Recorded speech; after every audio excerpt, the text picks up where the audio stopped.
Ya. Apakah Jelas sudah suara bisa saya. kita mulai karena waktu peserta Suara saya sudah jelas, Pi. hadir? Ya, jelas Pak, jelas. Ya. Gimana Pak? Bisa kita mulai sekarang?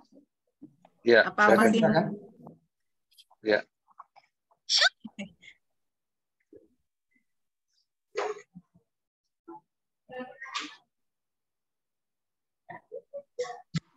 Baik, izin saya mulai. Assalamualaikum warahmatullahi wabarakatuh. Waalaikumsalam.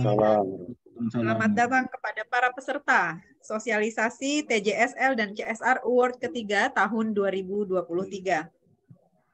BUMN Track kembali didukung oleh Indonesia Share Value Institute atau ISVI kembali menyelenggarakan TJSL dan CSR Award 2023. Dan tema kegiatan tahun ini adalah program TJSL dan CSR BUMN melalui 4 pilar pembangunan yang menciptakan nilai tambah bagi perusahaan dan UMK yang berkelanjutan. Saat ini sudah hadir bersama kita ada Bapak Tendri Supriyatno, beliau adalah Ketua Komite Penilai TJSL dan CSR Award. Selamat pagi Pak Tendri. Pagi Mbak Evi, pagi Pak Toto, rekan-rekan semua, Pak Kusaini dan juga rekan-rekan dari perusahaan. Banyak yang wajah-wajah yang banyak yang saya kenal nih. Mana dari Askrindo dan sebagainya. Oke. Baik, Lanjut, Bapak. saya nggak bisa Terima nyebut kasih, Bapak. satu-satu. Ya. Nanti bisa kita sapa satu persatu ya, Pak. Kemudian ada Bapak Samsudin Hadi Sutarto, beliau adalah CEO dari BUMN Track. Selamat pagi, Pak Toto. Selamat pagi, Epi. Dan rekan-rekan semuanya ya, dari BUMN, dan perusahaan BUMN. Baik, hadir juga bersama kita ada Bapak Ahmad Kusaini, beliau adalah pemimpin redaksi BUMN Track. Selamat pagi Pak Kusaini. Selamat pagi Epi dan Bapak Ibu sekalian, salam sehat selalu. Amin, terima kasih Pak. Dan kami juga mengucapkan terima kasih kepada Bapak dan Ibu yang sudah hadir pada kegiatan sosialisasi pagi ini. Yang akan menjadi calon peserta dalam TJSL dan CSR Award ketiga tahun 2023. Kami sampaikan bahwa agenda hari ini adalah pertama kita akan mendengarkan opening speech dari Bapak Samsudin Hadi Sutarto selaku CEO BUMN Track. Dilanjutkan dengan penjelasan teknis pengisian kuesioner oleh Bapak Tendri Supriyatno selaku Ketua Komite Penilai TJSL dan CSR Award. Setelah itu kita akan membuka sesi tanya jawab. Kami mempersilahkan kepada para peserta, Bapak dan Ibu yang ingin menanyakan lebih mendalam atau lebih detail mengenai penjelasan pengisian kuesioner.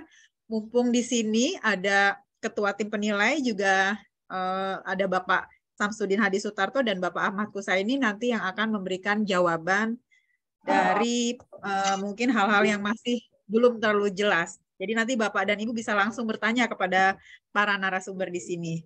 Untuk selanjutnya kami persilahkan kepada Bapak Samsudin Hadi Sutarto selaku CEO BUMN Track untuk memberikan sambutan. Silakan Pak Toto.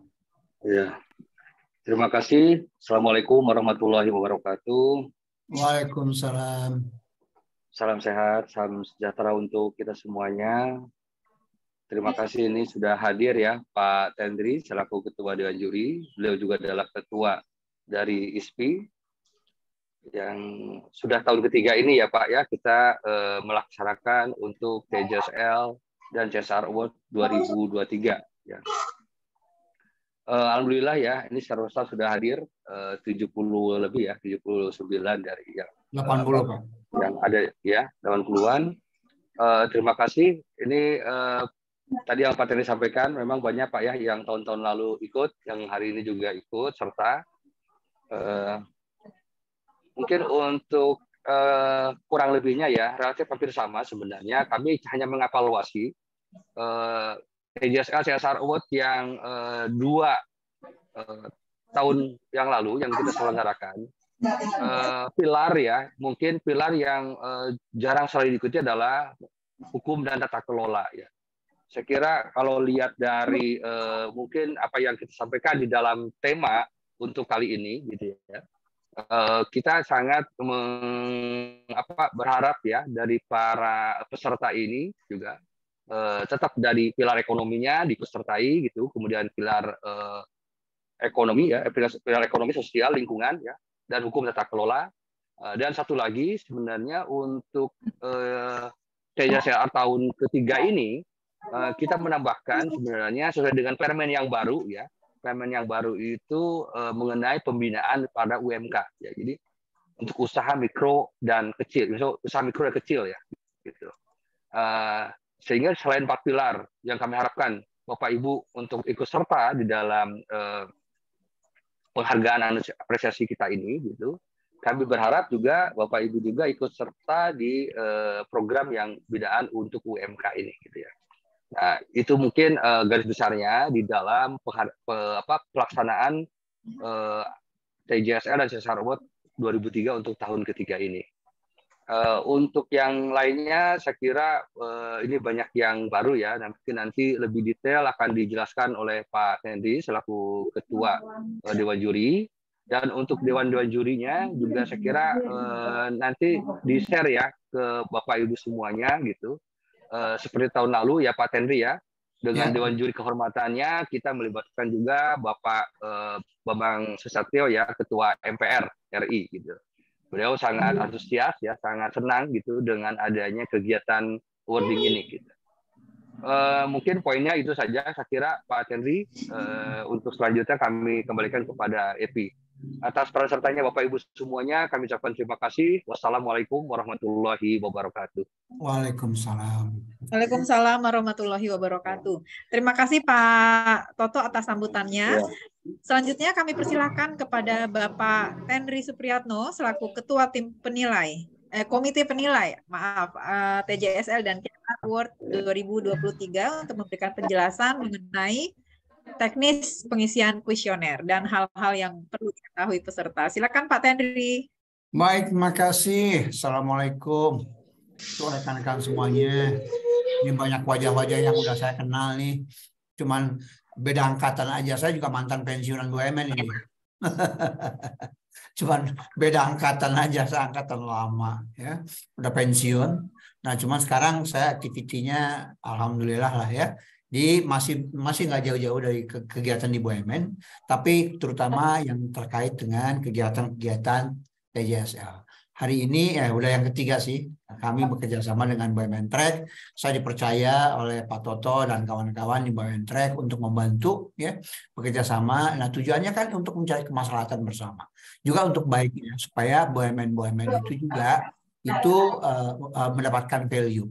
Barangkali saya sedikit ingin menggambarkan latar belakangnya ya. Kenapa sih misalkan ya Kementerian BUMN itu merasa perlu untuk menyederhanakan ya peraturan-peraturan yang yang begitu banyak banget gitu ya. Nah, sekarang ternyata dipadatkan, disederhanakan sesuai dengan spirit atau semangat dengan Omnibus Law.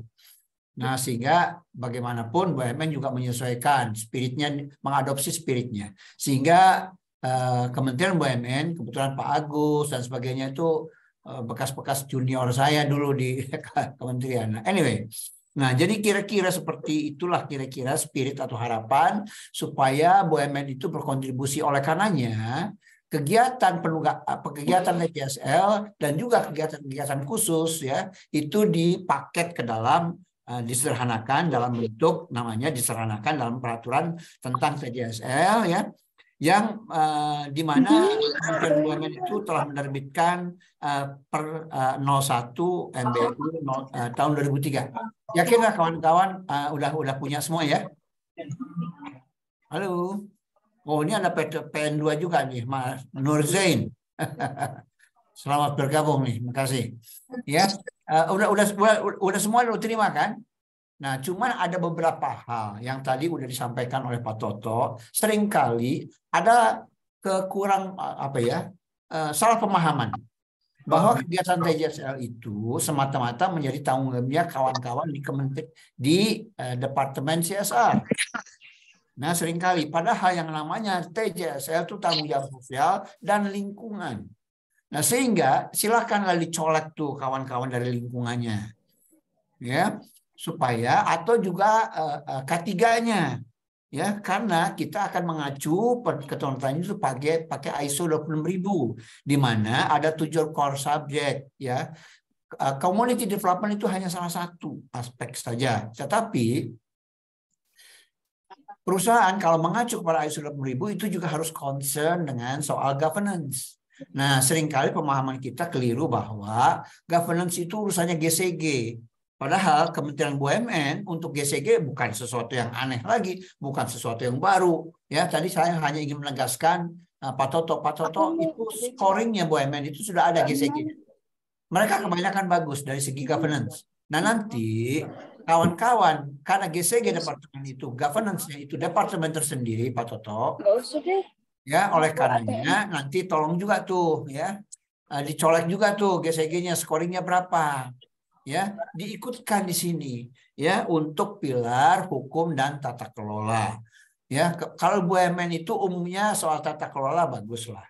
Ya, tertib ya, bagaimana RUPS diadakan, bagaimana whistleblowing dilaksanakan, ya umumnya secara umum bagus. Oleh karenanya sayang kalau tidak diikut sertakan. Oleh karenanya di dalam permen ini pun ya yang MBU 2003 yang paling baru itu juga dibagi ke dalam 4 pilar: ekonomi, sosial, lingkungan, dan hukum dan tata kelola. Nah, kemudian hukum tata kelolanya di mana? Seakan-akan ya seringkali kawan-kawan ini dipisahkan karena departemennya berbeda.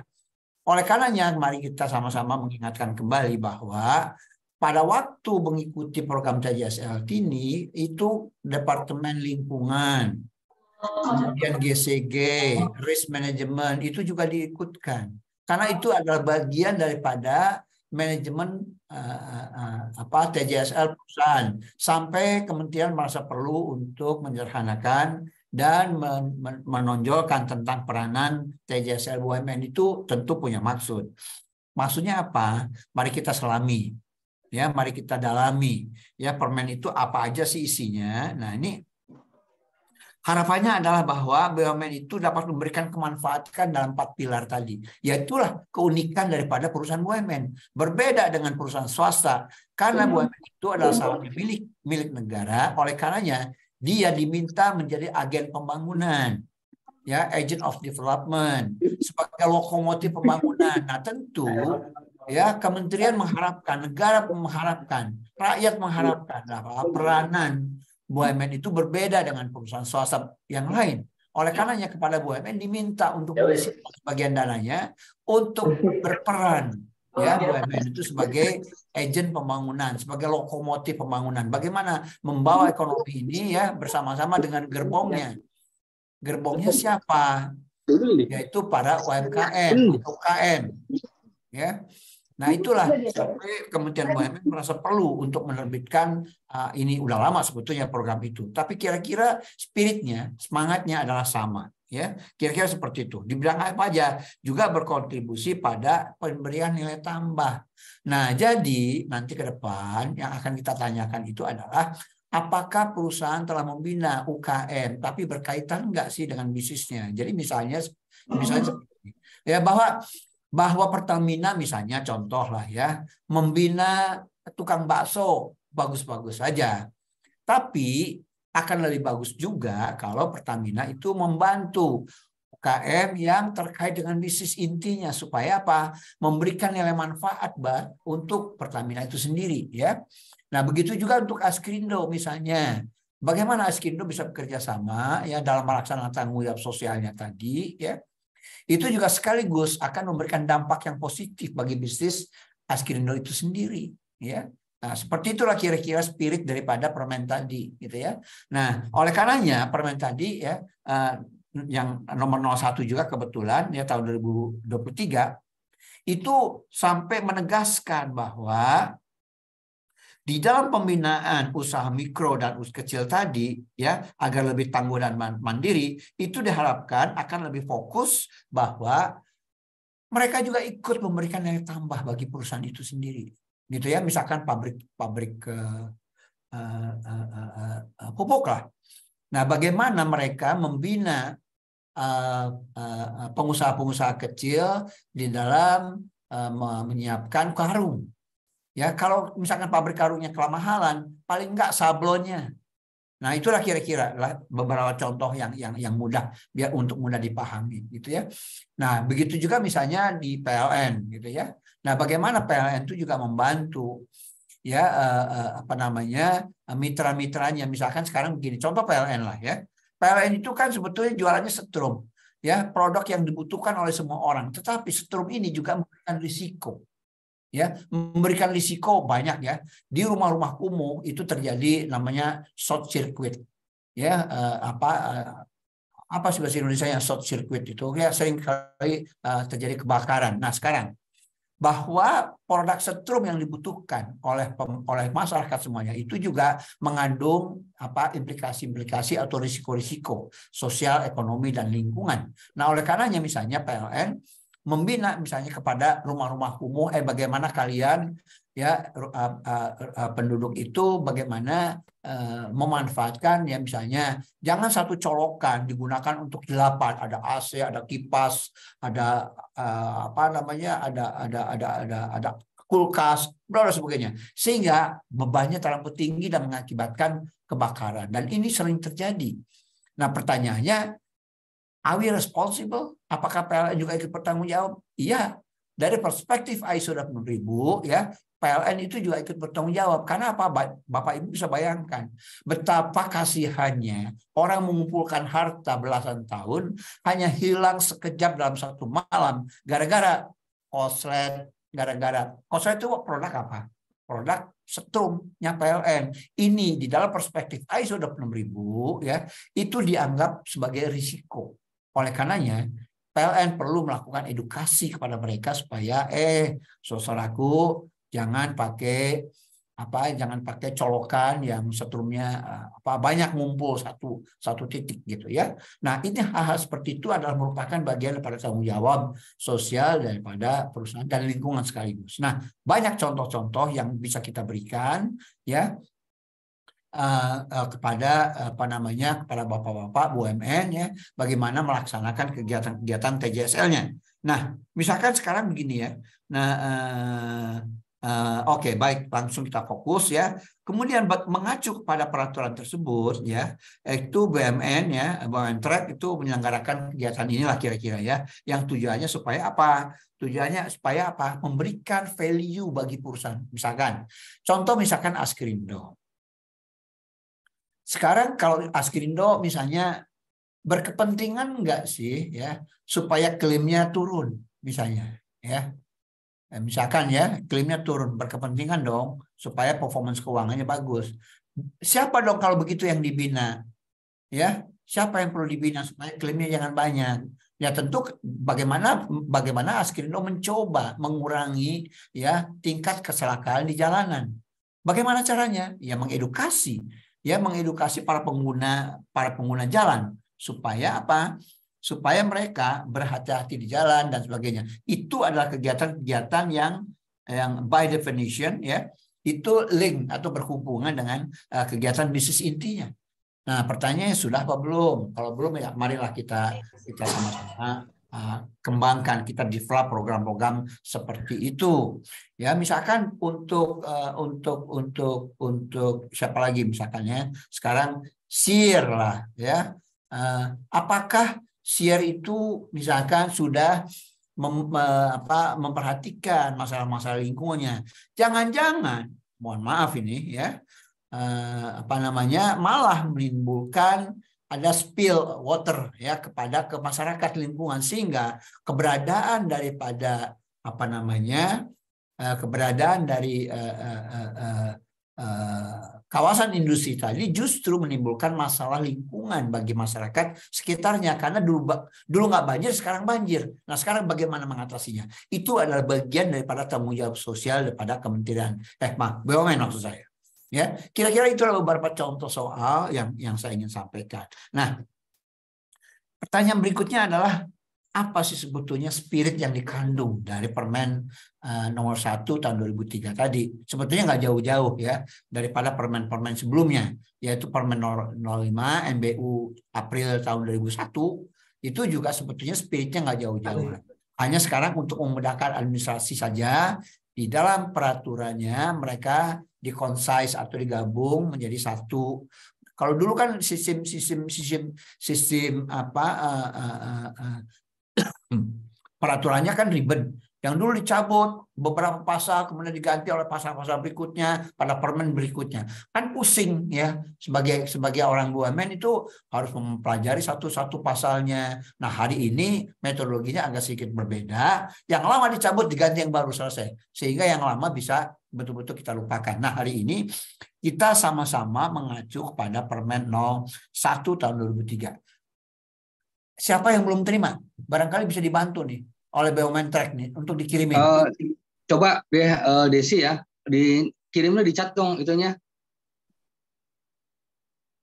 Ya, kalau memang harusnya sudah lah. Harusnya sudah dikirimin. ya. Saya rasa itu sudah. Tapi kalau belum ya, nanti mohon dibantu aja lah ya. Karena memang tujuan daripada award ini ya bukan hanya semata-mata memberikan penghargaan, tapi juga berupa edukasi. Nanti di ujung setelah Bapak Ibu mempresentasikan program-programnya, akan kita berikan beberapa tips-tips ya supaya program-program TJSL-nya itu inline ya, selaras ya, berkesinambungan ya dengan program-program yang diharapkan oleh Per 1 MBU 01 2003 ya, 23 maksud saya. Nah, itulah kira-kira ya di mana tujuannya adalah ya Kementerian BUMN atau BUMN sendiri gitu ya diharapkan akan berkontribusi pada penciptaan nilai tambah bagi perusahaan.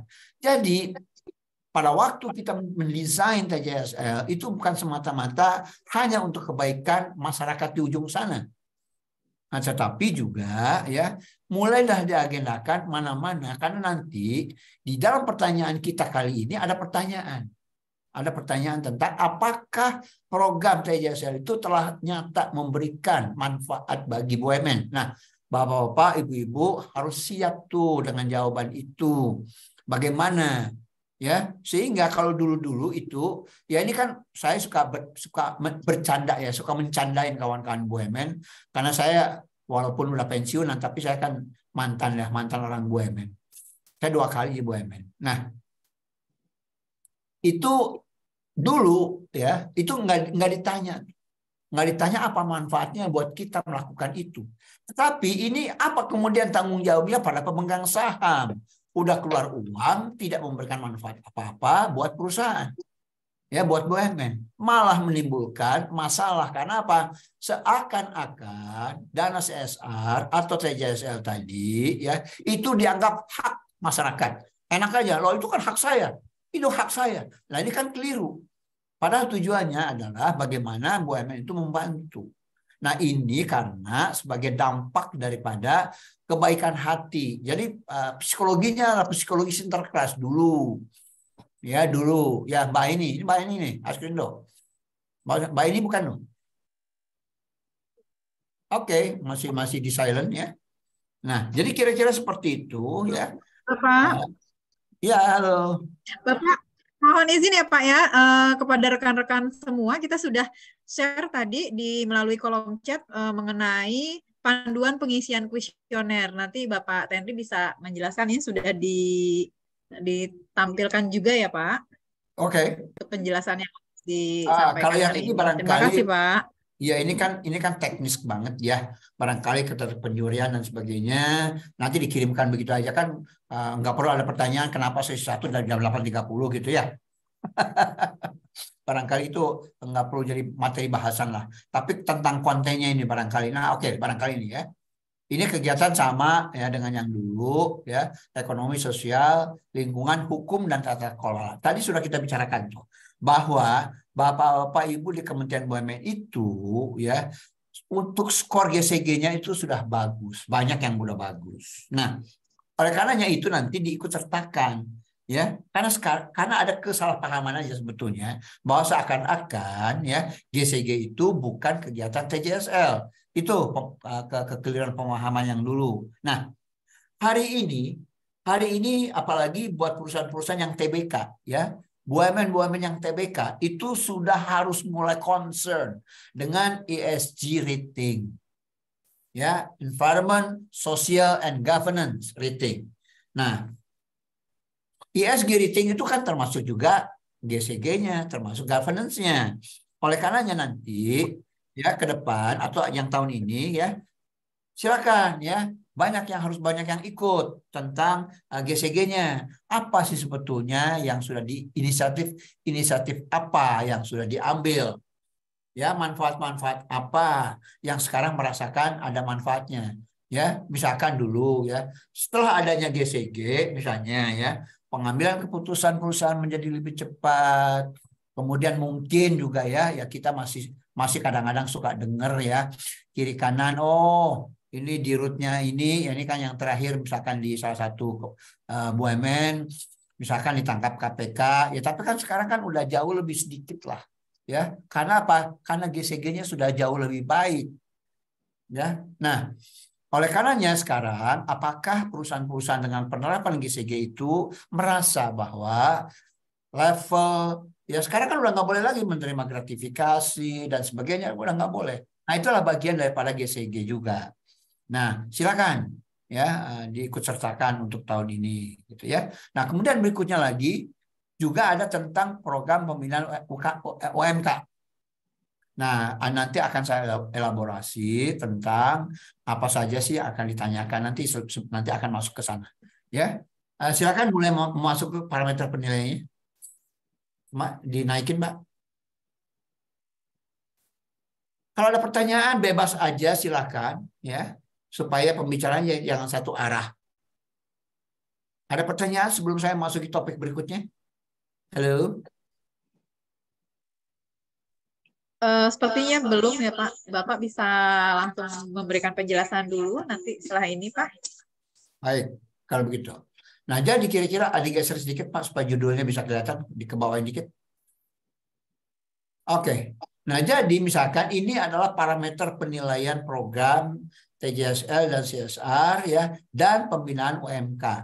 Nah, kita minta nih ya, minta kepada rekan-rekan ya, tolong diberikan ya penjelasan program-program atau kegiatan apa saja yang telah dijalankan dan syukur-syukur ditambah dengan bukti-bukti pendukungnya masing-masing sehingga waktu menjelaskan itu ada ya dukungan materinya ya, misalnya contoh ada nggak sih ya apa bukti bahwa perusahaan itu ya BUMN tadi memiliki komitmen dan kepemimpinan manajemen dalam menerapkan prinsip-prinsip CSR atau TJSL apa komitmennya.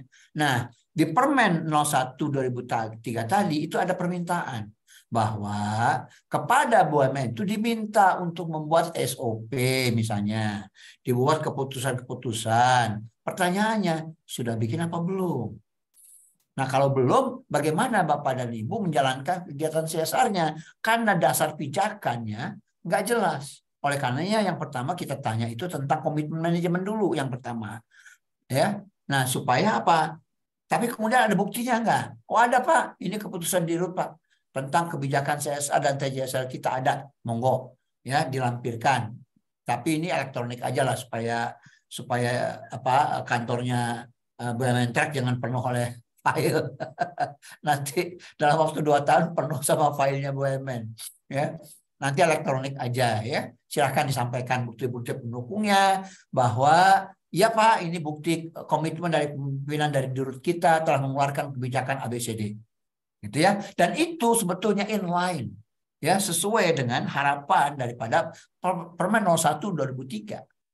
Ya, silakan detailnya baca ibu-ibu, bapak-bapak baca sendiri. Ya. Nah, kemudian berikutnya lagi ya, pada waktu Bapak Ibu melaksanakan kegiatan CSR atau TJSL itu kan harus jelas untuk apa sih, ngapain mengerjakan itu, apa tujuannya, alasannya apa, kemudian sasarannya yang ingin dicapai itu apa. Jadi ada orang Jawa bilang tuh nggak ujung-ujung. Tahu ujung-ujung nggak? Tahu tuh ada program aja gitu ya. Tapi without any good reason. Kenapa? Alasannya apa? Waktu bikin itu. Ya misalkan contoh tiba-tiba bikin kandang kambing. Di bawahnya sutet buat kawan-kawan PLN. Nah dulu ya itu masyarakat demo ya kepada PLN itu gara-gara Pak saya sering pusing ya karena berada di bawah sutetnya PLN. Padahal itu ketinggiannya udah diukur. Ya, ketinggiannya udah diukur bahwa itu adalah tinggian yang cukup memadai untuk tidak menimbulkan emisi atau gelombang elektromagnetik. Ya, misalkan seperti itu.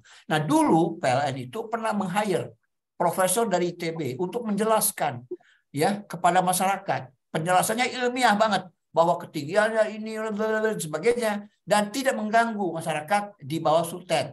Dijelaskan secara ilmiah. Udah gitu dimuatnya di koran Kompas Pak Toto zaman dulu. Pertanyaannya, apakah masyarakat baca Kompas? Enggak, kan? Satu. Yang kedua, andai kata baca, ngerti apa enggak? Nah, kemudian saya pernah diminta ya sebagai konsultannya PLN, kira-kira apa sih Pak Tenli ya supaya gampang saya bilang, bantu masyarakat ya melihara kambing, ayam bebek atau ikan di bawah sutet. Mari kita saksikan bersama-sama. Ya, apakah mereka itu kemudian pada pusing kepala apa enggak? Ternyata enggak tuh. Aman, tentram dan damai. Jadi kepentingan ekonomi memberikan jawaban. Dulu seakan-akan ya mereka tuh pusing gara-gara gelombang elektromagnetik dari sutet. Padahal pusingnya itu karena stres psikologi. Ya, bukan karena gelombang elektromagnetiknya. Bukan gelombang elektromagnetiknya, bukan. Tetapi karena dia berada di bawah sutet, dia merasa nggak nyaman. Tetapi ternyata aman. Buktinya setelah bertahun-tahun, ya ini adalah diplomasi, namanya diplomasi CSR. Ya, diplomasi CSR nggak usah keluar-keluar, nggak usah bicara, nggak usah dimuat di Kompas. Ya, bahwa kegiatan itu tidak memberikan dampak buruk buat masyarakat. Buktinya dilaksanakan dengan ya mereka membantu kegiatan CJSL-nya itu kambing, bebek, ayam di bawah sutet dan berjalan mulus. Jadi apa? Itu adalah menjawab without saying, tanpa penjelasan yang ribet-ribet. Udah dibuktikan dengan program itu bahwa sutet tidak mempengaruhi kepusingan orang-orang. Ya, sekarang udah nggak pusing lagi karena apa? Kambing, bebek, ayam yang menghasilkan manfaat ekonomi buat mereka, sehingga nggak perlu penjelasan ribet-ribet. Ya, sudah membuktikan bahwa sutet tidak apa-apa. Itu contohnya, contoh. Ya, nanti silakan cari yang lain-lain yang kira-kira ekivalen dengan itu atau mendekati itu. Nah, itulah sebetulnya yang jawaban nomor 2. Apa alasan, tujuan, dan sasaran yang ini dicapai? Oh, tentu sasarannya supaya jangan banyak demo lah. Ya, kan capek kalau di demo-demo orang-orang di bawah sutet. Ya, padahal mah bukan gelombang elektromagnetik yang mengakibatkan orang itu pusing-pusing dan mual-mual. Itu persoalan psikologi. Ya, itu nomor 2 kira-kira. Apa alasannya? Ya, sama misalkan dengan Jasara Harja. Pengen menurunkan klaim. Ya, oleh karenanya bikin program membantu. Kebetulan beberapa saat yang lalu saya jadi dewan jurinya juga untuk di Jasara Harja, membantu Jasara Harja. Ya, itu bagaimana Jasara Harja mensponsori orang-orang yang membersihkan paku di jalanan. Nah, itu kan keren programnya, kasih award sama Jasara Harja. Ya, bagaimana Pak Ogah yang di jalanan yang tidak ada lampu merahnya. Apa namanya programnya lupa saya. Halo Jasara Harja, ayo, halo. Oke, nah itu kegiatan semacam itu dalam rangka menurunkan tingkat klaim, sehingga apa? Membantu masyarakat dan pada saat yang sama juga memberikan manfaat untuk perusahaan itu sendiri. Itu contoh-contoh realnya ya. Nah, yang ketiga, apakah program terintegrasi dengan bisnis inti? Nah, itu tadi. Ya, contoh yang tadi misalkan PLN terkait dengan bisnis intinya. Ya kan? Jasara Harja tadi contoh juga terkait dengan bisnis intinya. PJKA misalnya, hari ini ada nggak PJKA? Ikut nggak PJKA? Mbak Evi, ikut nggak PJKA? Ya, bagaimana PJKA itu ya? KAI kali Pak, sekarang Pak istilahnya Pak. Oh iya, sorry. Baheula eta mah baheula. Baheula, betul. Oke, sorry. Saya kan orang lama Pak Toto. Ya, nah jadi Bagaimana nih program-program CSR-nya itu terintegrasi dengan membina ya masyarakat sekitarnya. Itu kira-kira situ. Kemudian nomor 4, sebagai bukti bahwa BUMN ini memiliki kebijakan-kebijakan ya. Permen 01 tadi ya 23 tadi itu juga meminta kepada perusahaan itu untuk membuat SOP. Pertanyaannya sekarang, udah bikin apa belum? Sebagai pegangan buat Bapak Ibu nih ya, sebagai pelaksana, tenaga pelaksana di bidang CSR atau TJSL. Ya, jangan-jangan SOP-nya belum. Nah, kalau belum nanti bolehlah dibantu. Oh, sorry Pak Toto, ini bukan marketing. Silakan minta sama Kementerian BUMN Track ya. Kalau memang SOP-nya belum ada, nanti bisa dibantu lah sama rekan-rekan di BUMN Track ya, bagaimana menyiapkan SOP-nya kayak gitu ya. Nah, oke.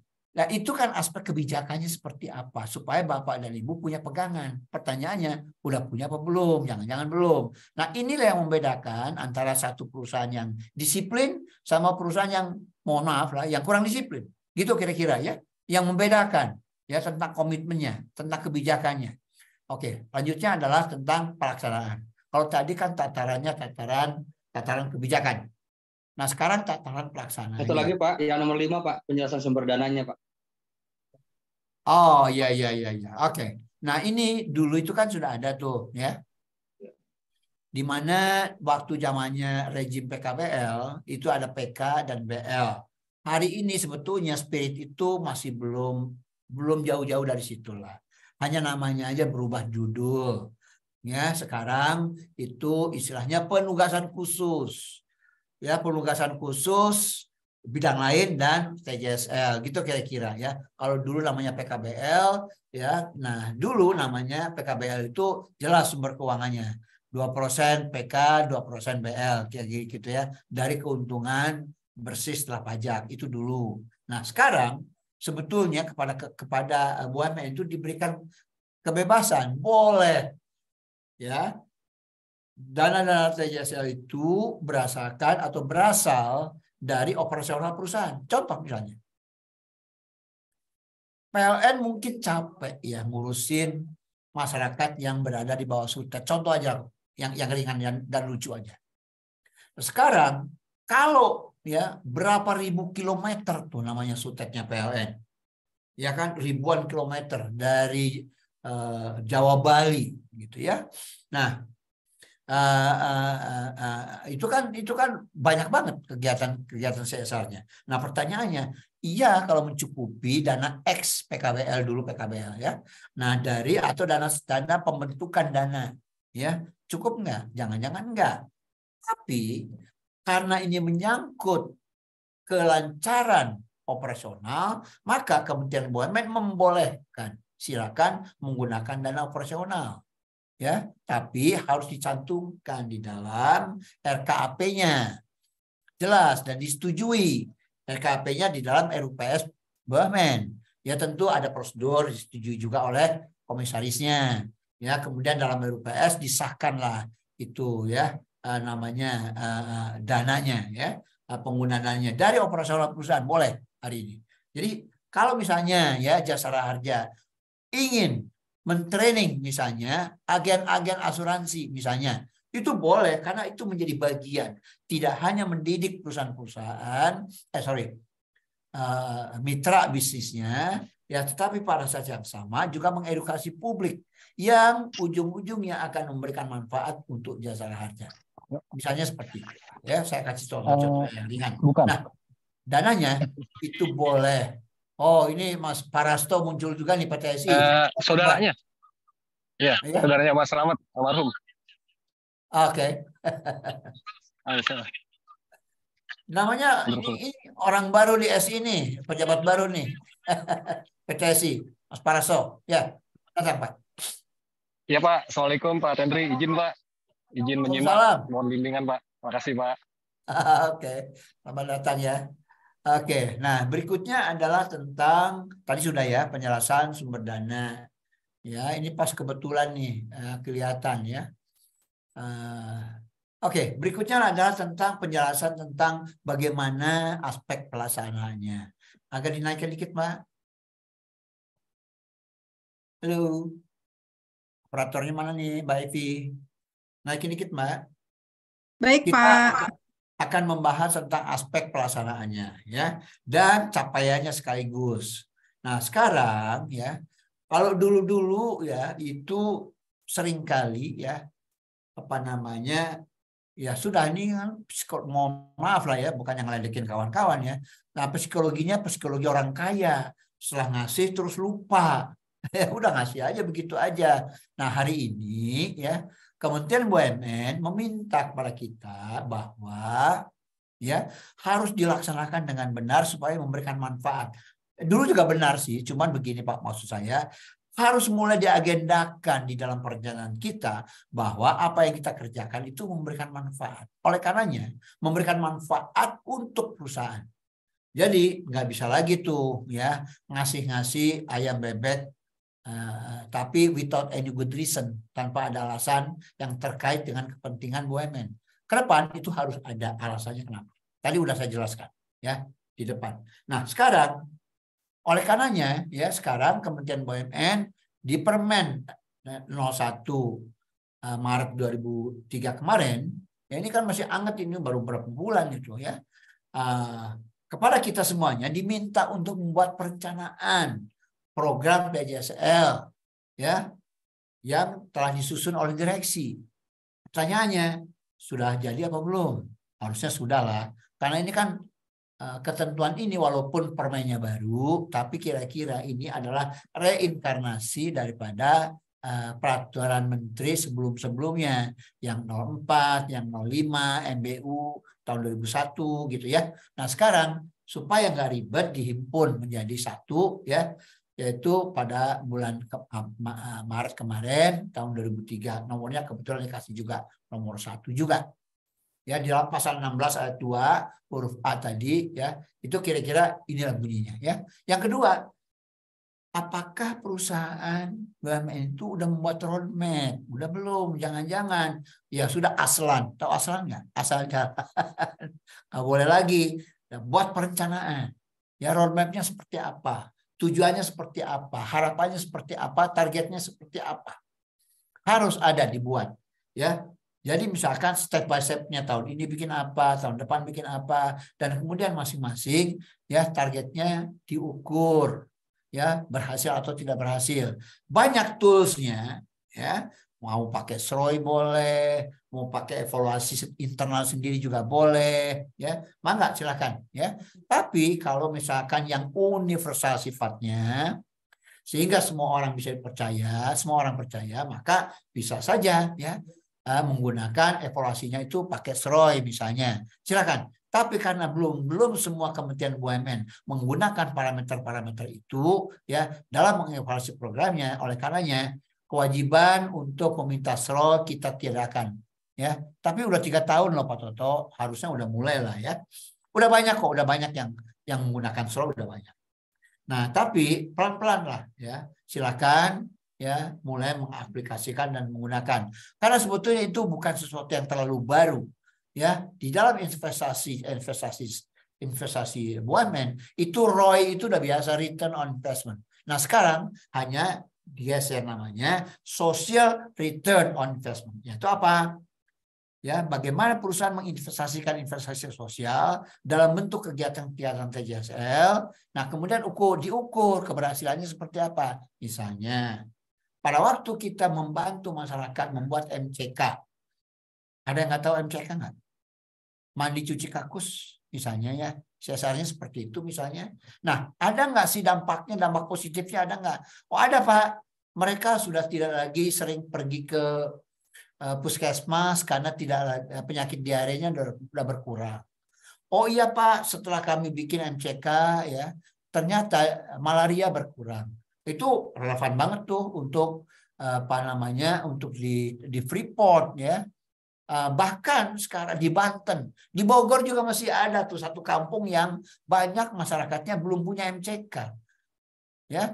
Nah, ini gimana ngukurnya? Misalnya ya, diukur dengan setelah diberikan MCK tadi, apakah masyarakat lebih sehat? Ukurannya apa lebih sehat? Oh, mereka tidak lagi sering ke puskesmas karena diare Masyarakat tidak lagi ke puskesmas karena malaria. Nah, itu adalah sebetulnya hasil evaluasi program di mana program TJSL itu telah memberikan nilai kemanfaatan bagi perusahaan. Pertanyaannya, apakah menciptakan share value? Belum. Apa kemudian kalau menciptakan share value? Misalkan pelatihan masyarakat. Dulu ya, ini salah satu yang sudah dilaksanakan oleh salah satu perusahaan batubara misalnya ya. Nah, dulu di Tanjung Enim itu banyak tuh. PTBA ada nggak hari ini? Halo? Mana nggak kelihatan nih PTBA? Ini karena skillnya terbatas ya. Nah, saya beberapa kali berkunjung ke sana ya. Nah, hari ini udah nggak ada lagi tuh demo-demo ya. Karena apa? Karena sudah banyak dilakukan TJSL ini dengan baik ya. Kepada mereka itu telah banyak memberikan manfaatnya. Sehingga ya tidak lagi ada demo-demo, bahkan ya mereka udah bisa memproduksi beras yang bagus kualitasnya karena dibantu bikin sawah oleh PTBA dan dibeli oleh perusahaan untuk jatah karyawan. Nah, itu kan itu CSV itu. Ya, creating share value. Itu dalam bentuk yang sederhana. Bisa nggak menciptakan CSV yang lebih sophisticated, lebih advance? Bisa. Bisa nggak membantu masyarakat sekitar misalnya ya, membersihkan tamannya, ya PTBA, kemudian bisa nggak mereka jadi kontraktornya PTBA, bisa nggak mereka jadi suppliernya PTBA. Itu adalah rangkaian kegiatan TJSL yang disarankan dan diharapkan oleh Kementerian BUMN dalam rangka sebagai agent of development dan lokomotif pembangunan masyarakat. Nah, sehingga ke depan itu ya semangat daripada Permen MBU 03 2003 ini adalah bagaimana supaya kegiatan-kegiatan TJSL-nya itu memberikan kemanfaatan juga buat UMN itu sendiri juga gitu ya. Bukan hanya untuk masyarakat saja. Nah, oleh karenanya ada pertanyaan nomor D.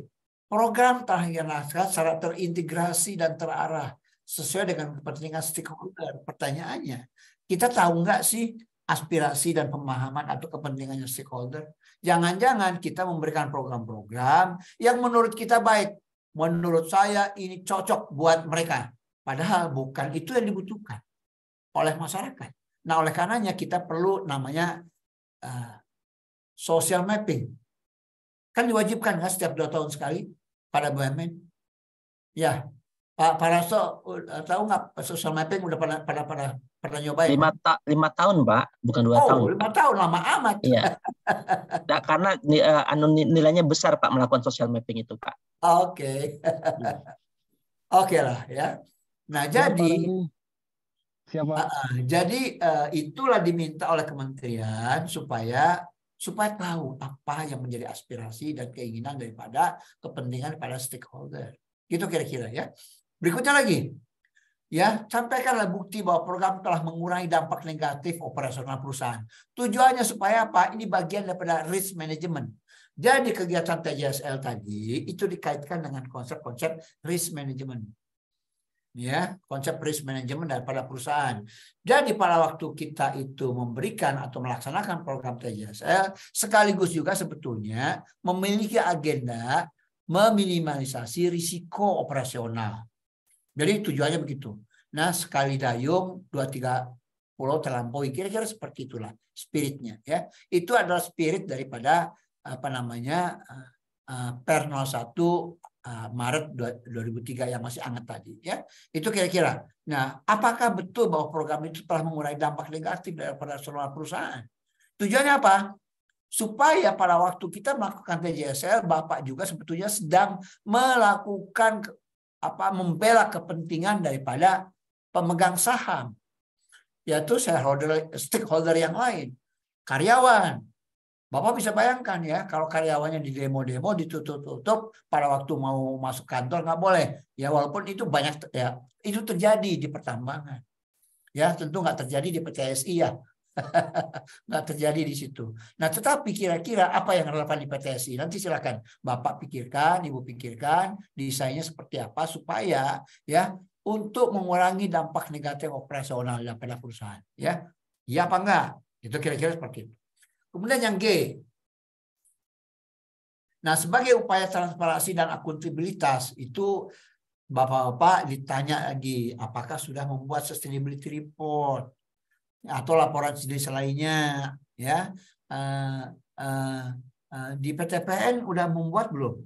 Ibu Ike udah pernah bikin sustainability report nggak? Halo, ayo nih sosialisasi malah pada tidur nih. Halo, siapa yang bisa menjawab kira-kira? Bapak yang sudah bikin, kalau PLN sudah, ya Pertamina itu sudah, PTSI udah membuat SR belum Pak Parso? Halo, ini yang kelihatan kebetulan Pak Paraston yang kelihatan di screen saya nih. Udah membuat sustainability report belum? Halo, Pak Parasto, ini masih di mute Pak. Sudah Pak, kami bikin SR sudah tahun ketiga Pak. Oke, good. Ya, jadi inilah sebetulnya juga bukan sesuatu yang baru tuh Pak Toto. Ya, karena kepada BUMN itu diminta bagaimana supaya BUMN itu sustainable, ya, berkelanjutan bisnisnya. Jadi bukan hanya isu tentang bagaimana lingkungan yang sustainable, tetapi perusahaannya itu sendiri sustainable apa enggak? Jangan-jangan enggak, karena ya di perusahaan TBK itu banyak yang delisting. Setelah itu juga tutup, bangkrut. Nah pertanyaannya, yang kemarin sebetulnya kan Kementerian BUMN udah bersih-bersih juga. Ada beberapa perusahaan yang sengaja ditutup. Karena apa? Tidak menghasilkan apa-apa. Iglas misalnya ya, yang di Surabaya itu tutup gitu ya. Nah banyaklah contoh-contohnya ya, di PPA dikumpulin di situ. Kebetulan mantan ketua PPA-nya itu teman saya dulu ya. Yang ex-BPN juga ada di situ. Nah, kira-kira seperti itu ya, sebagai upaya transparansi kira-kira dan laporan yang lainnya. Apapun judulnya, ya tidak harus sustainability report, tapi kalau sudah punya sustainability report akan lebih bagus. Baik. Berikutnya adalah juga diminta untuk menjelaskan kemanfaatan bagi masyarakat sekitar. Ya, dalam rangka ikut mendukung pembangunan berkelanjutan. Misalnya, apakah kegiatan-kegiatan TJSL tadi itu sudah ya ikut mendukung pencapaian tujuan pembangunan berkelanjutan. Dulu di Permen 05, Bapak ingat nggak? Siapa nih? Oh Pak Priyo nih, Pak Priyo, Pak dari Pos Indonesia nih. Ada nggak? Ini jangan. Senang saya. Silakan kalau ada gambarnya bisa dikeluarkan Pak, biar kita saling kenal Pak Priyo. Oh gambarnya. Jangan screen lah. Wajahnya Bapak lah supaya kita bisa saling mengenal. Anyway, beginilah kira-kira ya. Jadi kemanfaatan bagi masyarakat itu apa misalnya? Apakah misalnya Bapak bikin program stunting, udah kelihatan Pak Priyo. Ini kelihatannya udah sebentar lagi pensiun ini. Kalau saya udah pensiun duluan, Pak. Betul, Pak, betul. Oke, misalnya seperti itu ya. Misalkan Pos Indonesia sudah membuat kegiatan-kegiatan ya, bagaimana dalam rangka ikut mendukung pencapaian SDGs, ya kan, misalnya seperti itu. Misalkan bikin program stunting misalnya, ya. Nah, Bapak klaim tuh SDGs nomor berapa?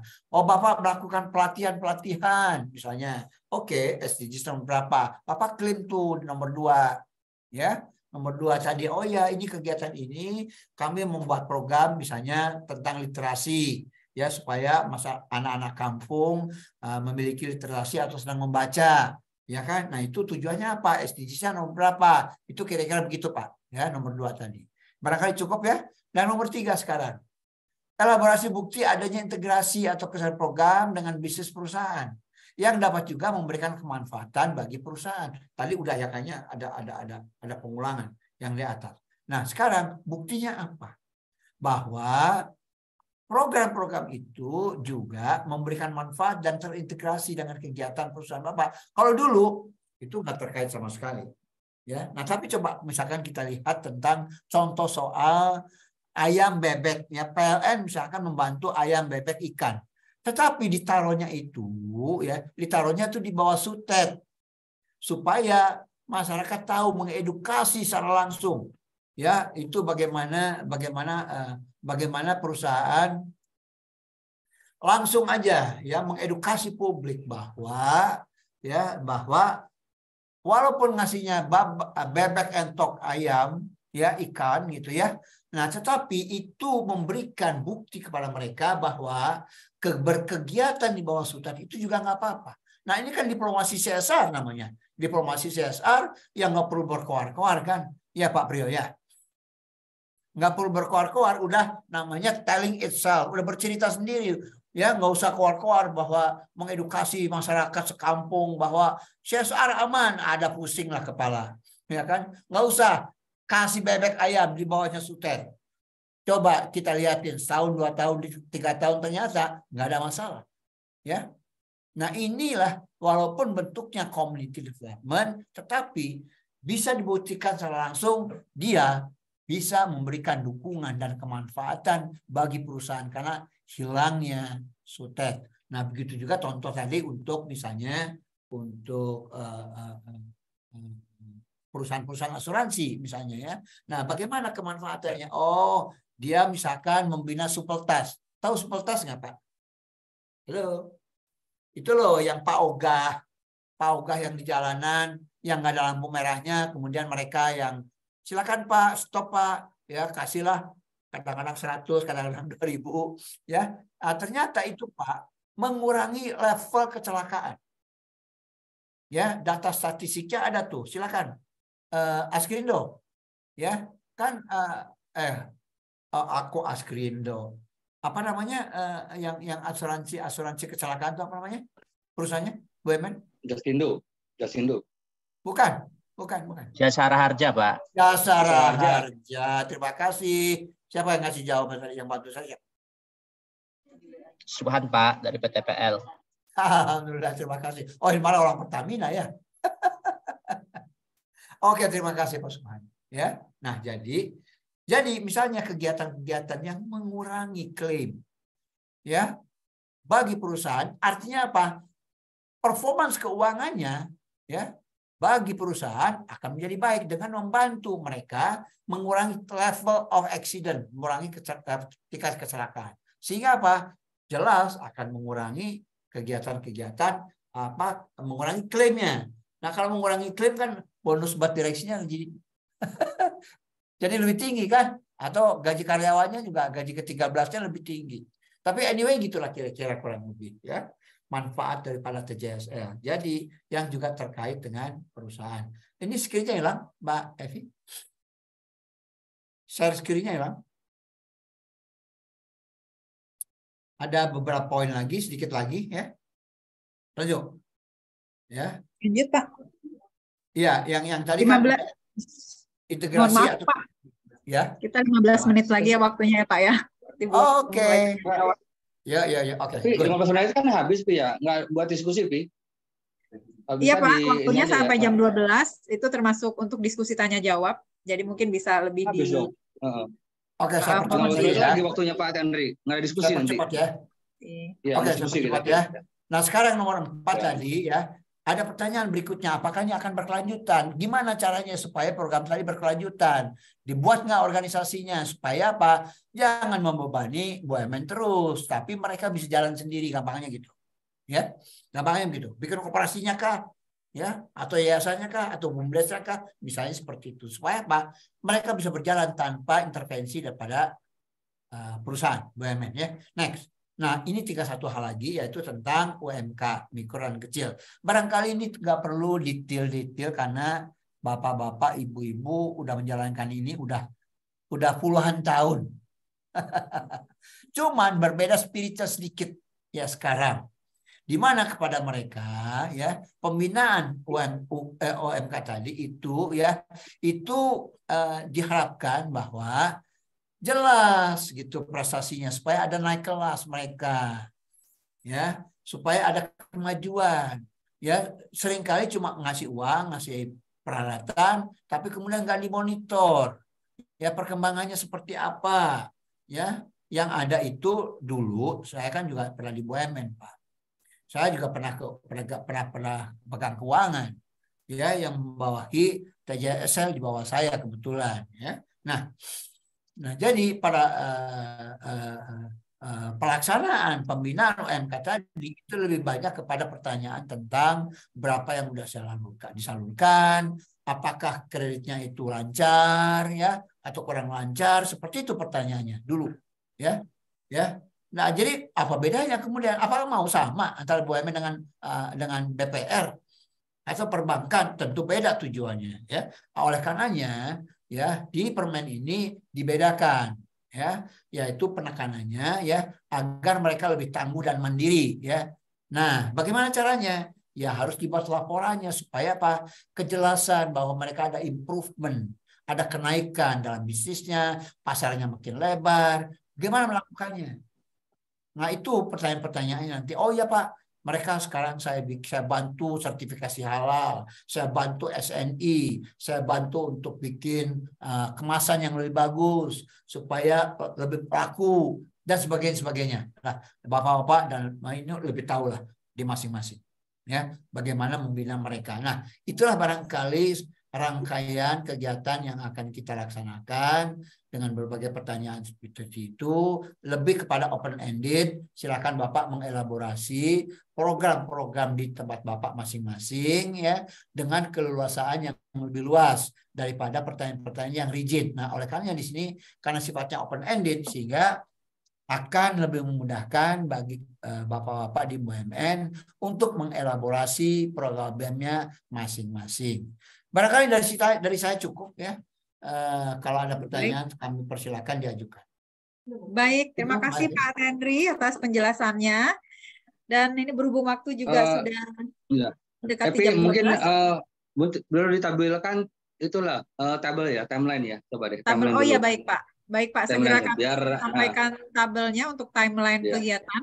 Dan sambil itu kita juga mungkin bisa langsung membuka sesi tanya jawab kepada Bapak Ibu yang berikan pertanyaan. Silakan bisa langsung Pak dan Ibu.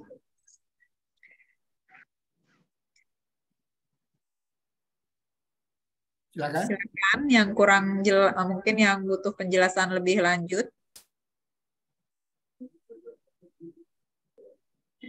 Ini sambil kami share screen terkait ya time schedule pelaksanaan TJSL dan CSR Award 2023. Hari ini adalah sosialisasi dan penjelasan teknis. Ada yang satunya nggak ya? Baik, sebentar Pak. Pi bukan yang ini kali Pi. Timelinenya yang ada jadwalnya, yang nanti sosialisasi, kemudian ada tanggalnya, tanggal untuk pengisian kuesioner sampai batas waktu pengisian ini kuesioner. Tanggal pengumpulan jawaban kuesioner ini tanggal 28 Juni.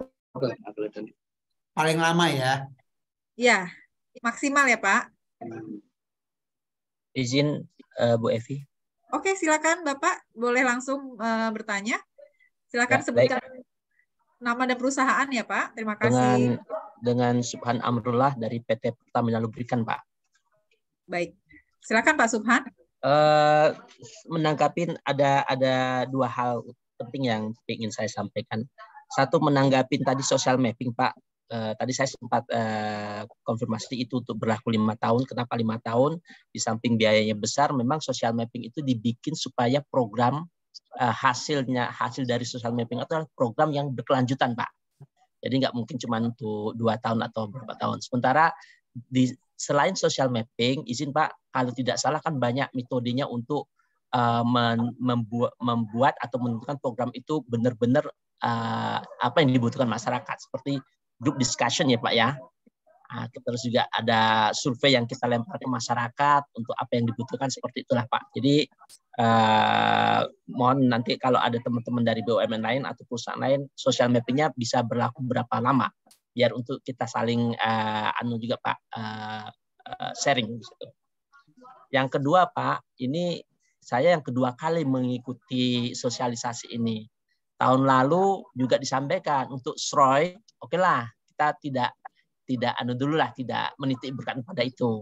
Cuman saran nih Pak, sampai kapan nanti BUMN Truk ini akan mentoleransi untuk tidak menitik beratkan SROI? Karena sebenarnya SROI itu variabel yang sekarang memang sudah sudah istilahnya mutlak ya Pak ya untuk program CSR. Karena dari situlah kita mengukur dengan real berapa sih jadi Pak investasi yang return to kita secara sosial ekonominya.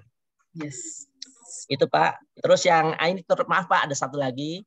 Kemarin kalau tidak salah salah satu poin perhitungan yang cukup diperhitungkan adalah ketika level tertinggi atau direksi memberikan presentasi. Nah, ini menurut saya Pak, ini kan sangat kita yang di level working ini mengagendakan schedule direksi sama schedule nanti jadwal kita presentasi itu nggak gampang Pak itu Pak. Apakah itu masih harus dilakukan atau sebenarnya kan direksi itu juga sudah mendelegasikan ya kepada fungsi atau departemen CSR itu sendiri Pak. Itu bisa dipertimbangkan Pak. Terima kasih. Assalamualaikum warahmatullahi wabarakatuh. Waalaikumsalam warahmatullahi wabarakatuh. Baik, terima kasih Pak Subhan. Silakan Bapak, ada 3 ya Pak ya tadi. Ada masukan juga Pak, bukan hanya pertanyaan. Silakan Pak. Yang masukan barangkali udah saya oke lah ya. Nah ini andai kata direksinya bisa, itu cerminan tuh ya, cerminan tentang komitmennya ya, karena banyak juga loh ya yang direksinya tuh dirut loh Pak, dirut presentasi langsung. Karena beliaunya satu, ya tentu banyak direksi yang tidak memiliki pemahaman detail banyak. Nah, dirut yang satu ini yang bukan hati banyak yang ikut ya, karena dia percaya diri bahwa ini adalah bagian daripada strategis. Ya, oleh karenanya berbanggalah ya Bapak Ibu kalau direksinya itu mau presentasi, karena keren. Ya, kita juga akan memberikan apresiasi yang lebih baik. Ya lebih tinggi jujurnya. Nah, ini Pak Toto silakan kalau mau menjelaskan tambahan. Ya, karena ini bukti cerminan komitmen bahwa the top management itu concern. Karena seringkali begini, jangan sampai dipikir atau dianggap bahwa TJSL itu adalah kegiatan-kegiatan yang tidak penting. Karena apa? Karena dianggap tidak memiliki strategic value. Padahal yes punya. Oleh karenanya kalau sudah memiliki perspektif dan pengetahuan yang benar bahwa CSR atau TJSL itu memiliki strategic value, maka harusnya ya sama pentingnya dengan pada waktu perusahaan menyampaikan tentang capaian-capaian keuangan. Nah, ke depan Pak, ya, ESG itu adalah ya terkait dengan risiko-risiko perusahaan. Karena perusahaan tidak akan mencapai performance keuangan yang baik kalau risiko-risikonya tidak ditangani dengan baik. Nah, risiko lingkungan ditutup perusahaannya, ya risiko sosial di demo tutup juga, ya risiko governance ya mohon maaf lah ya dipenjara direksinya. Nah ini hal-hal yang ini kalau misalkan mereka memiliki komitmen, direksinya akan dengan sukacita akan turun. Tetapi Pak Subhan, kalau memang ya direksinya merasa atau memandang itu bukan sesuatu yang strategik, walaupun saya agak prihatin ya dengan pandangan seperti itu, ya nggak apa-apa juga. Ya, tetapi karena kami tahu juga ya, bukan hanya sekedar komitmen, tapi kesibukan sekarang ya seringkali menghalangi mereka untuk ingin langsung mempresentasikan. Jadi bukan hanya sekedar komitmen, tetapi kalau ya direksi-direksi BUMN itu memiliki komitmen yang tinggi, biasanya akan menyisihkan waktunya. Nah, jadi tentu kita akan memberikan apresiasi yang berbeda. Ya, kita bahkan tahun lalu ya Pak Toto memberikan special appreciation kepada perusahaan-perusahaan yang direksinya mempresentasikan. Nah, tujuannya hanya semata-mata untuk memberikan teladan tentang komitmen direksi terhadap pelaksanaan TJSL. Gitu Pak Subhan? Ya Pak, direksi PTPL ke tahun lalu berpresentasi Pak. Oke, mantap. Terima kasih. Ya, baik, kalau tentang yang lain-lain itu lebih teknikal lah, ya. Walaupun ada juga ya yang 2 tahun sekali untuk social mappingnya, karena masyarakatnya agak dinamis. Oke, pertanyaan yang lain? Baik, silakan Bapak dan Ibu jika ada yang ingin bertanya lagi. Tadi untuk SROI juga diingatkan ya Pak Tenri dan Pak Toto, kapan nih katanya BUMN Trek menitik beratkan pada penilaian SROI karena itu sangat strategis ya. Kita jadi bisa melihat apa? Mohon maaf nih, di perusahaan swasta itu sudah banyak yang menerapkan, sudah banyak. Karena metodologinya simple. Kalau enggak, ayo kapan-kapan Pak Toto kita bikin pelatihan SROI, ayo. Jadi sebenarnya kali mungkin ini Pak Tenri ya, mungkin saya jelasin tadi, yang soal SROI ini sebenarnya kita juga nanti para Dewan Juri juga akan menekankan kepada para peserta kalau dia sudah dari programnya itu sudah sampai melakukan SROI, itu juga nilai plus lebih ya bagi para peserta gitu ya. Tapi di sini juga kan tidak semuanya bisa menerapkan SROI. Jadi di sini kita lebih kepada paling minimal CSP ya Pak ya. Dari tadi yang Pak Tandri saya sampaikan, sebenarnya kemarin kita juga akan masuk ke tahun ketiga ini kita mau masuk ke SROI. Cuma kita juga belum melihat bahwa SROI itu bisa disertai ya oleh seluruh peserta ini gitu. Tetapi bagi BUMN yang telah melakukan SROI itu akan lebih bagus untuk menambah nilai bobot penilaian ya. Kemudian soal yang direksi tadi juga dijelaskan oleh Pak Tendri ya. Jadi soal direksi tadi, sebenarnya kalau lihat Permen yang pertama waktu yang nomor 5 ya, yang tahun 2021, itu dulu malah pertanggungjawabannya kan di direktur utama kan. Cuman kemudian disampaikan oleh deputi ya untuk tahun berikutnya dievaluasi gitu. Mereka diturunkan kepada PP ya, satu level di bawah direksi. Jadi nanti sebenarnya minimal mungkin kalau PP oke gitu. Tapi kalau saya direksi tadi yang Pak Teni sampaikan itu akan menjadi lebih poinnya lebih lagi karena tadi kita akan mengapresiasi gitu kalau direksi bisa ikut serta di dalam kegiatan ini. Itu tambahannya juga ya. Makanya Oke, baik Pak. Untuk menghadapi keterbatasan, SROI itu bukan sesuatu yang rumit, simple. Iya, betul. Iya. Simple. Ayo kita bikin pelatihan kalau mau. Supaya apa? Supaya ya kita ini kan tujuannya kan bukan juga mengedukasi Pak Toto. Iya. Ya, boleh kapan atur deh. Nanti akan saya kasih. Oke, baik Bapak dan Ibu. Jadi terkait SROI dan kehadiran direksi untuk presentasi tadi ada nilai tambah seperti itu ya. Karena belum semuanya sudah melakukan SROI juga. Dan ada pertanyaan lainnya dari peserta yang lain. Silahkan, kita masih membuka sesi tanya jawab. Bu Evi mau tanya dikit, Bu. Silakan Bapak Bambang Wijanarko dari Pertamina. Baik, Bu. Anak perusahaan Pertamina. Ibu, idealnya program CSR itu kan dimulai dari social mapping dulu sehingga nanti akan terbayang nih program apa yang akan dilakukan, kemudian dilakukan dan pada akhirnya kita lakukan SROI gitu Bu ya. Salah satunya untuk menghitung dampaknya begitu. Nah, yang pengen saya tanyakan apakah dalam wording yang ada di sini ini social mapping dan juga SROI itu harus dilakukan oleh pihak ketiga atau bisa dilakukan oleh internal dari staf kita sendiri karena saya yakin kalaupun toh teman-teman dari BUMN sudah melakukan social mapping dan SROI, mungkin ada beberapa yang dilakukan dilakukan secara internal begitu Bu, tidak melibatkan pihak ketiga. Itu yang pengen saya tanyakan. Terima kasih. Langsung? Baik, terima kasih Pak Bambang. Silakan Pak Tendri. Ya gini, kenapa gini? Sesuatu yang dilakukan oleh pihak ketiga itu menyangkut masalah isu tentang kredibilitas. Tapi bukan berarti apa yang dikerjakan secara internal tuh nggak bagus, nggak juga. Ya, nah seringkali akan kita tanyakan metodologinya seperti apa, bagaimana mengukurnya.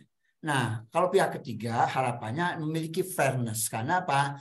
Ya dia nggak memiliki kepentingan secara khusus. Ya, nah artinya dia secara profesional melaksanakan itu. Perbedaannya mungkin kualitas pekerjaannya tidak harus yang dilakukan oleh pihak ketiga itu lebih baik, tidak harus juga. Belum tentu juga. Yang internal juga bisa saja lebih baik. Tapi persoalan trust. Apakah yang lebih baik tadi, misalkan, Pak ternyata misalkan ini SROI-nya jadi 5, misalnya. Pertanyaannya, ada isu pertanyaan tentang kredibilitas. Apa betul nih? Nggak over penilaiannya. Seperti gitu, Pak. Jadi sebetulnya hanya isu tentang credibility. Ya, itu aja. Tetapi pada waktu nanti kalau kita lihat metodologinya udah benar, cara perhitungannya udah benar, karena ya yang akan menentukan akurasi daripada perhitungan SROI itu adalah perhitungan tentang proksinya. Gitu, Pak. Ya, Pak Bambang. Gitu ya. Nah, nanti akan kita cek tuh proksi-proksinya benar apa enggak, mewakili enggak ya proksi sosialnya yang Bapak jabarkan. Kalau iya, tentu akan memiliki kualitas yang sama atau mungkin malah lebih baik daripada program SROI tadi yang dilaksanakan oleh pihak ketiga. Gitu Pak Bambang. Baik, terima kasih Pak Tendri. Cukup penjelasannya Pak Bambang? Cukup Bu Evi, terima kasih. Oke. Bisa lebih baik ya yang dilakukan internal kalau proksinya benar. Oke. Baik, terima kasih Pak Tendri atas penjelasannya. Oke. Mungkin masih ada pertanyaan selanjutnya dari peserta. Di chat juga boleh kalau nggak ini. Kalau nggak mau sampaikan. Jadi, ya bisa juga di chat ya ininya, bertanyanya. Oh iya, boleh. Boleh juga. Langsung. Nah di chat ini sudah ada 10 pertanyaan. Belum ada yang jawab nih. Udah ada Pak ya? Ada banyak nih. Tapi nggak tahu, saya juga belum baca sih. Ini share itu Pak, share yang tadi tata cara pengisian kuesioner Pak. Oke. Kali kehadiran sosialisasi. Iya. Pak Tendri, ini kan mungkin buat diskusi juga buat rekan-rekan ya, peserta ya. Kalau mengisi temanya banyak kan ini 4 pilar ya. Pilar ekonomi, sosial, lingkungan, dan hukum tata kelola. Bisakah dengan satu kegiatan dia bisa menyampaikan untuk 4 pilar ini, Pak? Mungkin itu catatan juga kan Pak Tendri ya. Bisa, kalau dia memiliki aspek ketiga-tiganya. Saya kasih contoh. Keempat-empatnya. Saya kasih contoh ya. Misalnya Bapak Ibu melaksanakan kegiatan yang namanya misalnya penanaman mangrove. Oh iya, boleh nggak pernah. Contoh ya, saya kasih contoh ya.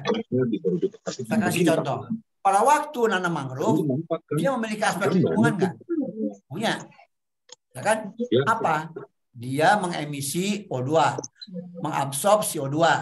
Itu adalah environment value yang tapi Bapak harus ukur. Ya, kemanfaatannya seperti apa. Ya, itu aspek lingkungannya. Tapi punya nggak aspek ekonominya? Ada. Apa tuh? Pak, dengan mangrove ini ya tangkapan ikan menjadi lebih banyak.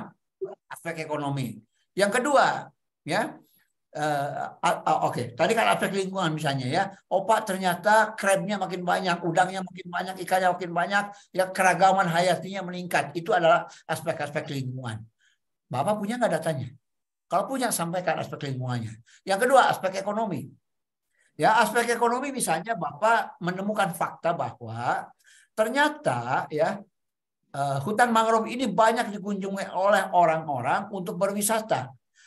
Tukang parkir dapat rezeki, kemudian tukang bakso, orang jualan UMKM di situ banyak mendapatkan rezeki, bisa menghasilkan misalnya ya dalam seminggu sekian juta rupiah. Itu adalah aspek ekonomi. Yang ketiga misalnya ya aspek tadi ekonomi sudah, lingkungan sosial. Bahwa di situ juga ternyata banyak dikunjungi oleh anak-anak sekolah untuk belajar tentang lingkungan.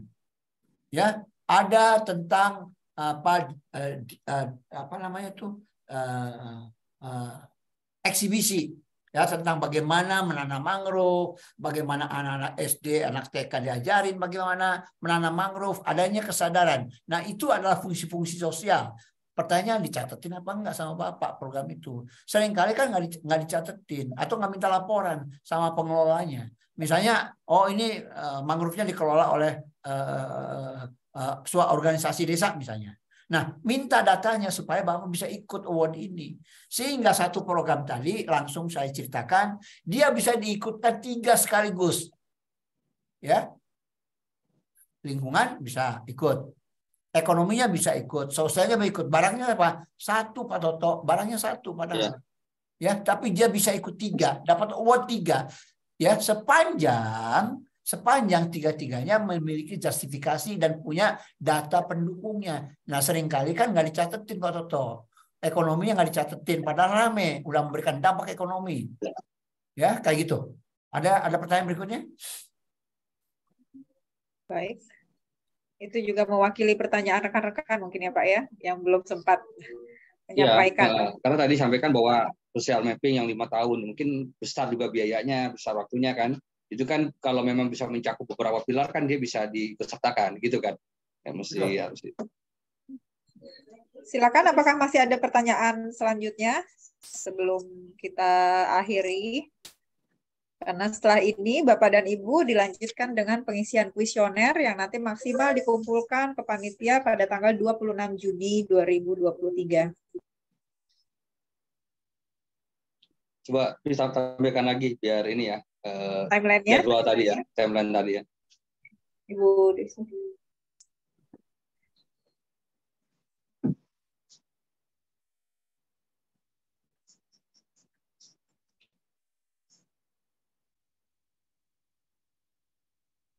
Setelah pengumpulan kuesioner tanggal 28 Juni, kemudian dilanjutkan lagi, kan sudah dikirim.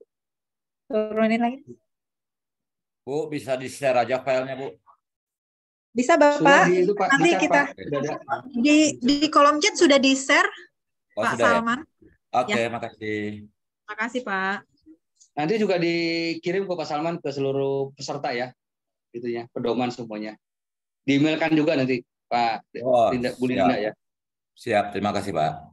Baik, nanti akan di-share semua informasi yang tadi disampaikan oleh Pak Tenri, juga terkait dengan proposal ini yang ada timeline juga akan di-share, Pak. Nah, ini juga ada proses presentasi penjurian ya, tanggal 5 sampai 18 Juni. Jadi mungkin bagi yang kita harapkan tadi kan, bisa PP, bisa direksi yang menyampaikan presentasi, ini udah ada jadwalnya ya. Mungkin yang ini satu lagi, Pi, setelah ini. Iya, Pak, sebentar. Pengumpulan.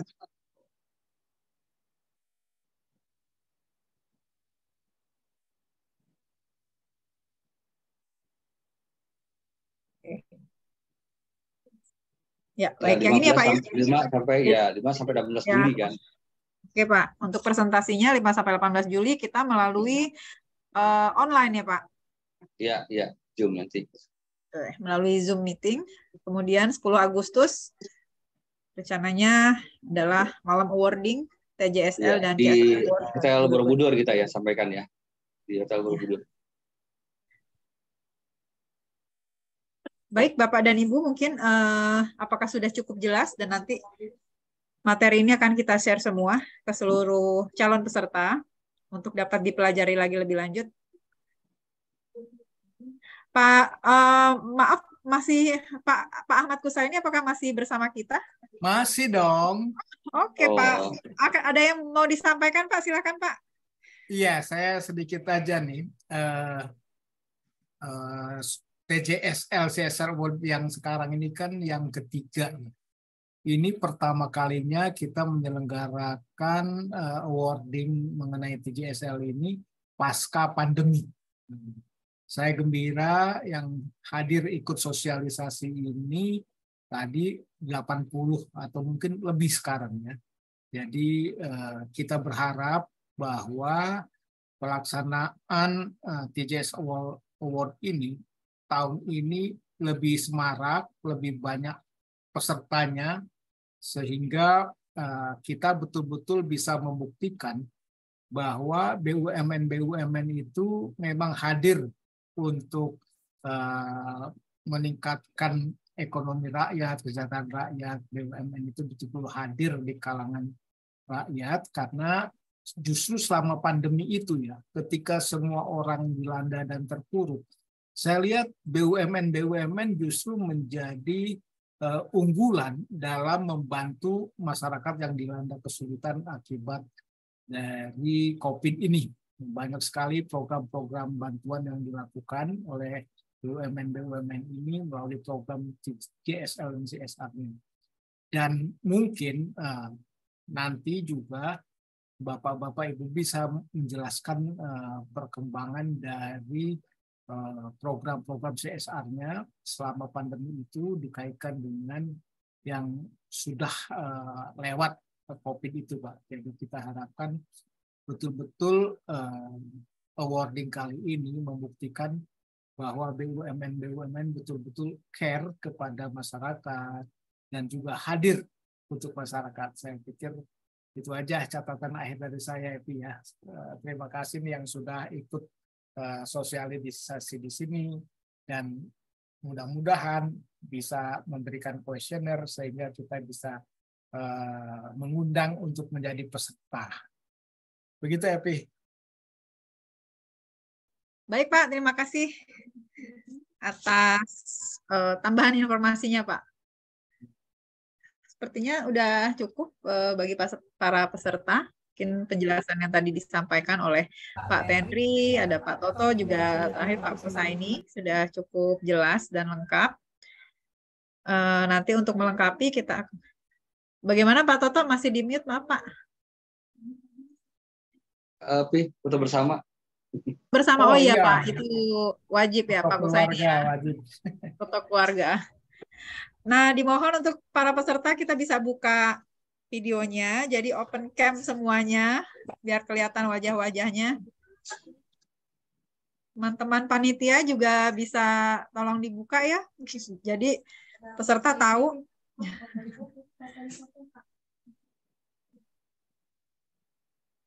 Kita mau 4 kali foto ya, karena pesertanya cukup banyak, ada 79. Tadi sempat 90-an Pak pesertanya Pak. Iya. Tapi sudah mulai, udah jam makan siang juga mungkin Pak. Foto nanti akan diarahkan oleh pengarah gaya andalan kita Pak, Ibu Linda. Silakan Ibu Linda. Baik, dalam hitungan 3.